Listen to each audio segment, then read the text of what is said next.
Welcome to the Everyday Fitness and Wellbeing podcast with another bite-sized fitness episode featuring myself and regular guest PT Pete Dudley. Now in this episode our conversation is call it post-Brighton Marathon special, where we share experience. I highlight my top 5 not to do list when it comes to running, while Pete highlights a few great tips for those inspired to take the plunge. So I hope you enjoy it. Sit back and have a listen. Cheers. Okay, so really this is post-marathon chit-chat, isn't it? Really, Sean, you did the Brighton Marathon on Sunday. Welcome back. Yes. Welcome back. So how did it go? Give me a word that sums up your experience. One word, and then we'll talk about it. Grueling. Okay, great word. How did all the strategies work? The strategies. I'm going to put my hand up, as I said to you earlier, and be honest. Even though last podcast we touched upon different training strategies, I feel I should have known better, and I didn't train well enough. I should have put more mileage in, more longer runs in to really get used to pounding like concrete. Oh yeah, because it's tough, and it was a really hot day, wasn't it? Yeah, it was an unusually hot day. I think it hit about 20 degrees. Yeah, at that point, close to 25. It was gorgeous. So the people that were coming in, kind of after 3 hours, not only it was the hottest part of the day. You're also out there longer, so it's just out there start to batter you down. I'm glad I had sunglasses, a hat, and I've certainly, when we come towards the end of this podcast, I've got a top 5 of things not to do for your first marathon. To do. Good, that's good. There's always a top 5 of to do. Yeah, we do Sean's things not to do. Not to do. All right, that's good. But so overall, did you enjoy it though? That's the bottom line. A great event. I applaud the Brighton Marathon team. It's well organised. The event organisers. It's about 150,000 people I think turned up to watch. Wow, which is a phenomenal amount of people to manage. Exactly, and the clear up. Yeah. But even prior to that, just the volunteers, and I've heard so much in the past about the atmosphere and the crowd, and it's not until you experience it. It's not, exactly. Certainly towards the end, I think, when they're lining up sort of past the ground, which is like you're about 25 miles in at that point. I think probably from about 20, 22 miles on, all along the Hove Lawns. Oh yeah. Come down to the Grand, there's the pier. Yeah. I mean, those crowds are, phenomenal. That pushes you on, even though, time-wise, my chip time was 5 hours and 53 minutes. I really wanted to get under 5 hours, but I'm happy to get around uninjured. I'm still able to move around today. That's the bottom line. I think there was a lot of injuries on that day. The heat battered a lot of people. And well done to St John's Ambulance for they were out in force. They even were handing out Vaseline. Yeah. They tend to be standing on the edge. Yeah. So from about 20 miles on, it looks a bit like a war zone, doesn't it? And in the couple of marathons I've done, the road marathons, from about 20 miles onwards, it's like you're in Vietnam or something there. Yeah. At some point, there's people on the side of the road. Obviously not Vietnam. Yeah, but not taking anything away from. But yes, I know what you mean. And in fact, actually, there were a couple of a bit of a segue into that. There was a guy, a forces guy, with his backpack on and everything, doing it in that heat. Respect to that. Respect to anybody who does stuff like that. It's tough enough anyway. Yeah, and there's a lot of I'm sure people, if they wanted to check out Brighton Marathon, the whole website is full of stories about personal journeys. Really. So you ran how much of it? I'd say high percentage. Well over half of it. Yeah. The first. How did you feel the first 12 miles? First 12, 13 miles, no problem. Felt good. Absolutely no problem. Were you on target for a 5 there, do you think? I was on target for a 5 actually. I think I probably... If you'd kept that up? Yeah, it was kicking in about 220 to 230. Yeah. I was just happy with my playlist, and just, every now and again I'd turn the music off and just soak up the atmosphere. treating it very much like my Did training you runs. experience a wall? Obviously, that's quite a famous thing that a lot of runners talk about, hitting a wall. Yeah, I Did was you hit unsure. I mean, the wall can happen physically and mentally. Right. So you can mentally just suddenly be in awe of what you've got to do, and you can start to mentally break down a little bit. I've seen that happen. Mentally, people can go, oh, wow, I can't do this. Okay, that's interesting to say. I'll tell you for why. Because a friend of mine, he had posted before I went off to the start line. I picked up that he was doing the Paris Marathon, and then later on, he mentioned how he had hit a wall. He hadn't done much training. Yeah. How he had hit a wall and wondered how on earth he got through the last bit. I didn't hit a wall as such. I haven't categorised it as a wall. All I categorise it, as I told you earlier, is tight calves like crazy. Again, even though I was wearing my concocted compression paraphernalia. Basically football socks and the leggings that I'd cut. Good work. And hamstrings, really tight hamstrings, regardless of enough to stop you from running. Enough to slow me down. Yeah. And to the point mentally, I knew there was a few strategies that I used. It got to a stage where the calves were so tight, hurting so much that I thought, well, how can I'll walk it out. Okay, I'll run for a track. So I put a track on, and I was determined to run for that entire track. And then, okay, I'd walk for half a track. Then there were landmarks. That's a popular one with a lot of folk, using different landmarks ahead. Oh look, there's a St John's Ambulance tent over there. Right, I can see that. Or there's some traffic lights ahead of me. I'm definitely going to make it to those traffic lights. That sort of thing. Pondered on whether to use certain people as pacemakers, but the legs were not having it. No, you had to get your own pace. And then even to the point of come 20 miles in, I'd had enough. Actually, I really was like, oh, can this? That's the mental wall. Right. Because obviously there is the wall, the physical, where you've literally run out of glycogen in the muscles, and seemingly anything you eat, and your muscles are just going no. This is why the wheel was invented. Do you know what I mean? Yeah, for sure. This is why we evolved from walking to biking. But 20 miles. You can just start to think, oh, I can't do this. I've got 10k to go. You can see that marker. Oh god. And it says, I don't know if it's in kilometres or miles. Is it in miles? It was in miles actually. So you just see 20 and you think, 6 miles to go. That's 10 kilometres, and you can mentally start to get broken down by it. And it can have an effect on you. It's the time, because I then equate, well, what's my pace? What do I normally do 6 miles? Yeah, like a 10k, you think that's at least goodness another. Well, you start to think that's an hour at least. Yeah. Because you're running pretty slow at that point. Yeah. Then I was using lampposts. You've got to use everything. I was running from one lamppost. I'm going to run from one lamppost. Okay, walk. Run, walk. Even if it's a shuffle. And it was such a gorgeous day. It was a beautiful day. They've got people just having their little seaside ice cream, dodging us last few stragglers at the end there. But inspirational, because there were all sorts of shapes, ages, and sizes. Yeah. And I'm running along folk that are having a go. They're doing it for a charity. I think that's the bottom line. And that is, it's motivating to see, and it's a case of, look, they may not have access to a gym every bloody day, and they're representing, and so I can stop crying and just get on with it. So the golden question is, okay, go on. Would you do it again, or would you do a marathon again? Not necessarily Brighton. Would you do a road marathon again? Maybe a cop out, but I'm going to go for the London.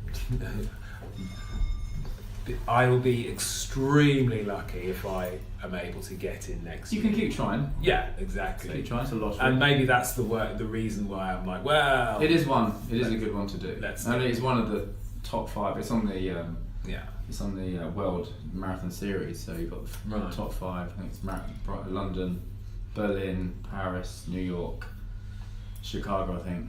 And that's the 5. They're the 5 top 5, I believe. And that's the one I'll raise some money for. Definitely run for a charity and raise a little bit of money. Yeah, I think that's this Sunday coming, isn't it? That is, yes, that's coming up. And I mean, I'll certainly come up with my top 5. Let's do your top 5. Not to-dos. Coming in at number 5, what would Sean not do? Not do. I would not wear a normal t-shirt. Chafing? No, as in it was still a running top, right? But I would not. I would say not have my name on it. What I'm trying to say is, did you have your name on it? I didn't. So would you like that? Most definitely. Why? Not for vanity. Just to get motivation-wise. People shouting your name out. People shouting your name, and that means so much. It really does. It's a psychological thing. Yeah. When you're on the road for so long, just to have someone shout your name, say, "Come on," and clap it away. Come on, Sean. Sort of thing. You need those little, I think from about mile 18, 19 onwards, you need those. Oh, definitely. Okay, so 15 to 16. So definitely if choose a t-shirt with your name on. Get your name printed. Get your name printed on there. Yeah, good shout. It's easy out. Another thing you would not do. Another thing. So that was you would not. That's so you would not have your name on a t-shirt. Yeah. So there's that. Oh, perhaps in no particular order. I would be a little stricter. Don't think you can wing it, or be complacent. You can't wing 40k. Be complacent with your training. I know we said in the previous that may not need to follow a specific, and we still, there were valid reasons for us bringing that up. But for me personally, even though I'm not a spreadsheets, shall we say, person of this has got to be strict, I think at the very least I should have accomplished my higher, longer runs a lot earlier, at least a good month and a half before, a couple of months before.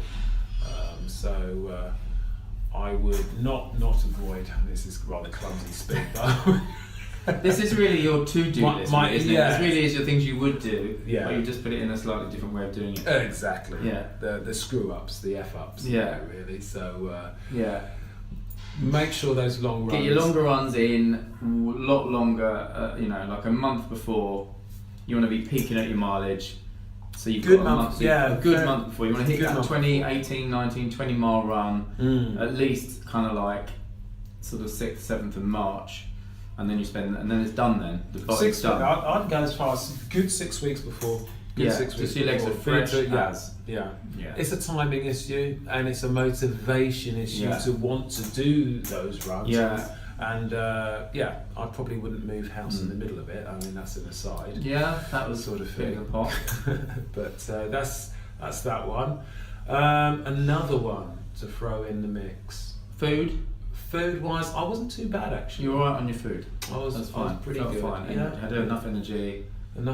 Porridge at the beginning. I started off with porridge, a little bit of cinnamon and some seeds. And some protein powder mixed in with that, and that was fine. Another, I wouldn't skip leg workouts. Right. That's perhaps number 3. You wouldn't skip them, as in you would do them? I would do them. Oh, anyone listening to this? They'd be like, work that one out. In other words, on the alternative to-do / not to-do list, what we're saying is do those leg workouts. Do leg workouts. Do strength workouts. So don't not skip leg workouts. Exactly. I thought I made that clear from the beginning. So yes. But do you think that is something we train? So we said this before. I come from a bodybuilding background, and I train a client who doesn't. So he does his triathlons. We can't do a proper leg session now because we're in triathlon season now. So we don't do legs at all now because Whereas I can continue to do legs. Yeah. I could go and do a heavy squat session on Saturday. Yeah. I wouldn't, if I had a race on the following Saturday, I wouldn't smash out heavy legs, but I do still train my legs throughout because my legs are conditioned to training with weights, and their recovery is very quick. So as you're coming from a weight training background, you could do your legs, but someone who doesn't, like a runner, and a lot of runners who don't train their legs, or maybe they did train their legs up to their run, would you say stop? I think it depends on how conditioned your legs are. To a degree. I know I've heard the term runners run, and sometimes you're hard pressed to persuade runners to go for a stretch routine, let alone a strength routine. But you can scroll through Runner's World and they'll say, strength work for 100%. I agree. I think triathletes tend to be a little bit better with doing weights, but obviously they've got cycling to do as well. And I'm not necessarily saying a heavy leg day, but just keep the legs conditioned. I agree. I totally agree. Quality structure in there. Yeah, I do agree. It does help prevent injuries as well. I didn't. Yeah, exactly. Stronger, as we know, stronger legs. Stronger legs are a less injured leg. Yeah. And I should have. I think that also having stronger legs, certainly stronger hamstrings, and I should know this from maybe I should have just some weekly kettlebell swings, maybe a few bent knee deadlifts, that sort of thing, to just strengthen up those hamstrings, because they were giving up certainly at 20 miles. Well, I think if they're used to being trained, continue to train them. You just train them in a slightly different way. If they're used to being trained, then that's what they like to do. So I agree. Runners, and maybe cars. That's probably a whole other chat. Runners and triathletes and then leg workouts, but I think they're becoming more so. All right. Runners probably less. They're probably going to be they're the hardest ones to convince. All right. Now wait a minute. You've done the London Marathon, and now there's a whole story, a whole full podcast, which in fact, hopefully, you'll have time. We will. We'll just a future one. Just talk about your experience with it. I know this has all been about me, etc. Or a first timer, non-runner trying out the marathon, and I'd say anyone can do it to a degree, within. Well, depends how a bit of a sweeping statement. Depends how we get it. I mean, my London Marathon came in 2008.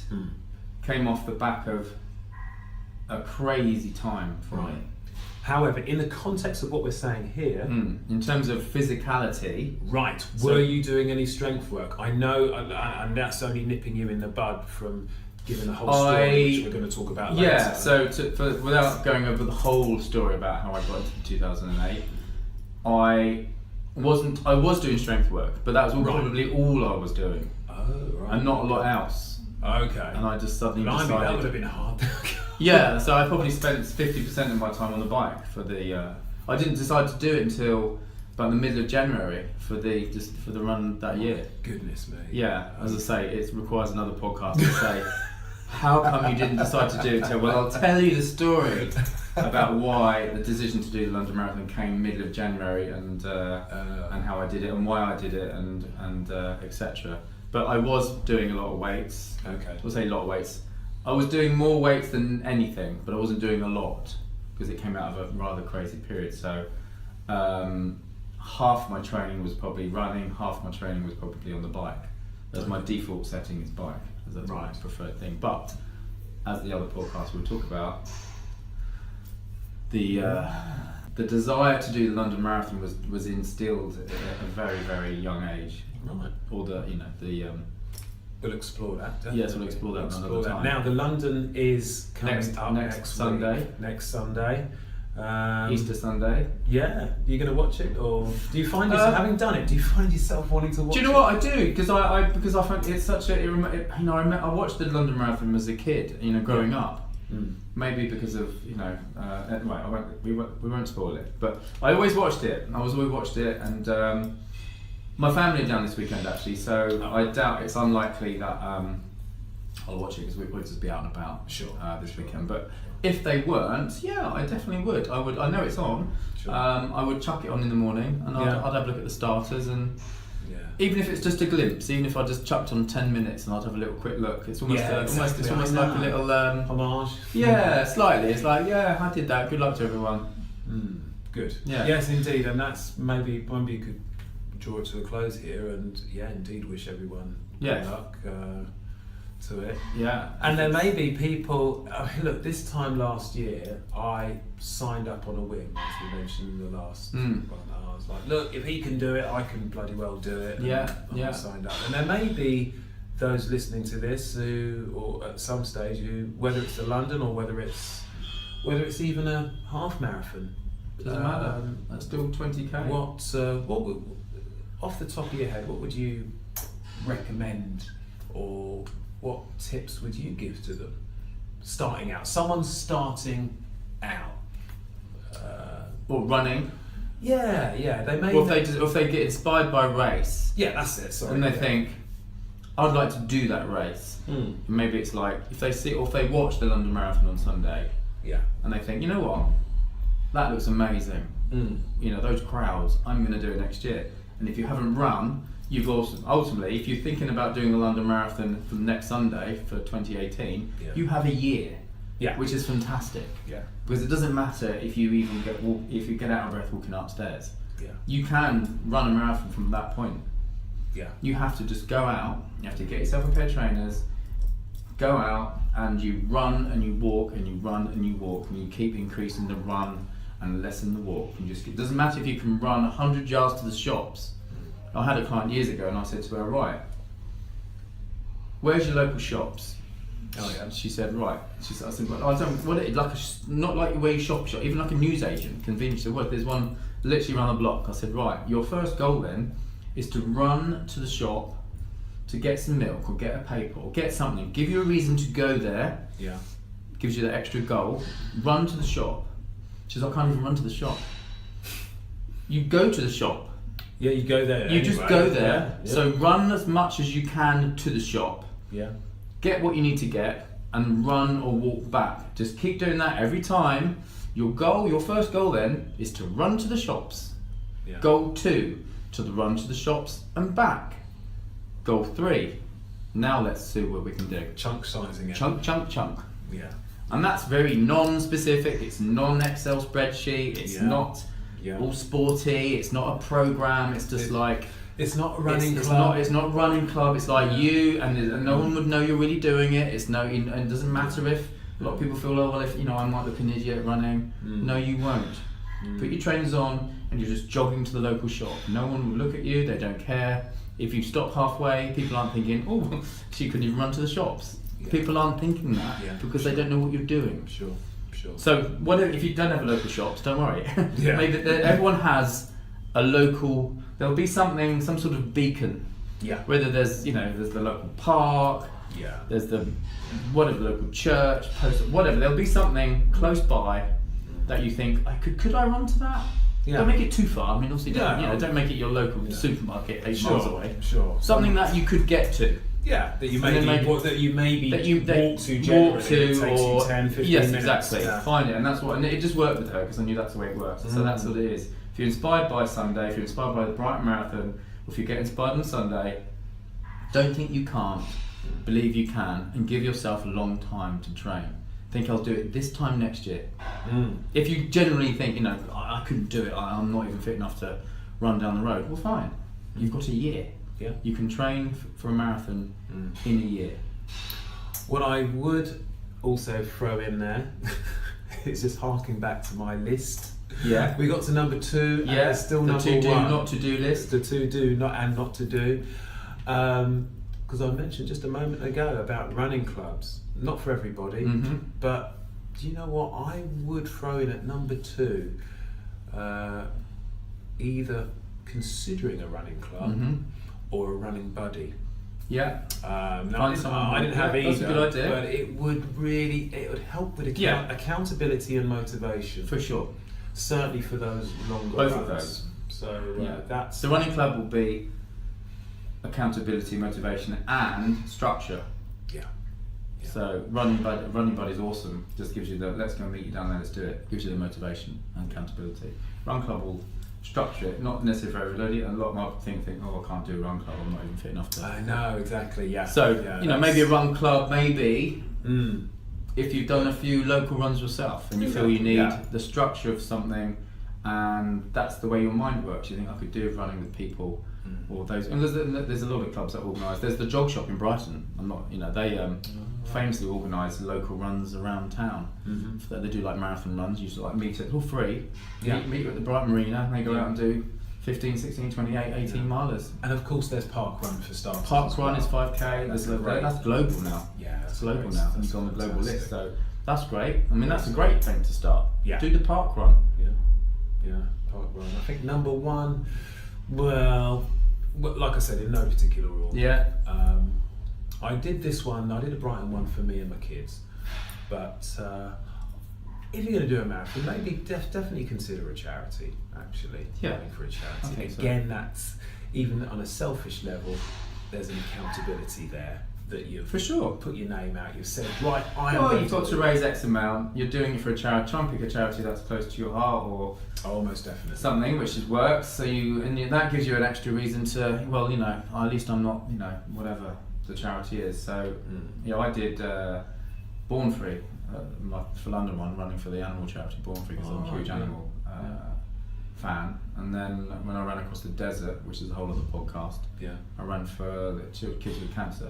So so that was you raised about $6,000 there. That was amazing. Excellent. But that's another chat. But number one, charity, great one. Good shout if you want to. Indeed. I can't go through that list again because I don't know what they were. I would definitely not wear a T-shirt with my name on it. Yes. I would definitely sign up for potentially a charity, and I would potentially join a run club. Yeah. What else was in there? But they're in there. They're in there. I like your to-do, not to-do list. Yeah. Well done, Sean. That's all I'm saying. Well done, Sean. You did it. You survived. You're not hobbling about, which is a big factor because a lot of people will be still being bad doms. Even we're only Tuesday here, so there will be people been. Yeah, I mean, I think I was aching for days after the London Marathon. I mean, it was just like what. But again, that's another chat. But so you all survived. So well done. Good stuff. And on to the next podcast. We definitely want to. I definitely want to hear about Desert Run. Did you say Marathon Sabla? Wow. Yeah. Right. I want to hear about which that. Is happening as we speak. Funny enough. And then maybe after this London Marathon, then maybe relive your. Let's talk about my London Marathon. Why I did it in that particular year, and then no other years, because obviously I was 38 when I did that. So why didn't I do it before that, and why did I do it so late, and what drove me to do it, and how did it all start? Because there's a story. There's a story attached to the London Marathon. Until next time. See you soon, people. Thanks for listening. Bye now. And there we have it. Thanks for listening. Hope you enjoyed that. And if you want to hear more about Pete, well, listen up for the next podcast where we go a little bit behind the scenes of what makes him tick, who the hell he is, and what it takes to run across a desert. So that's coming up next time. Cheers again.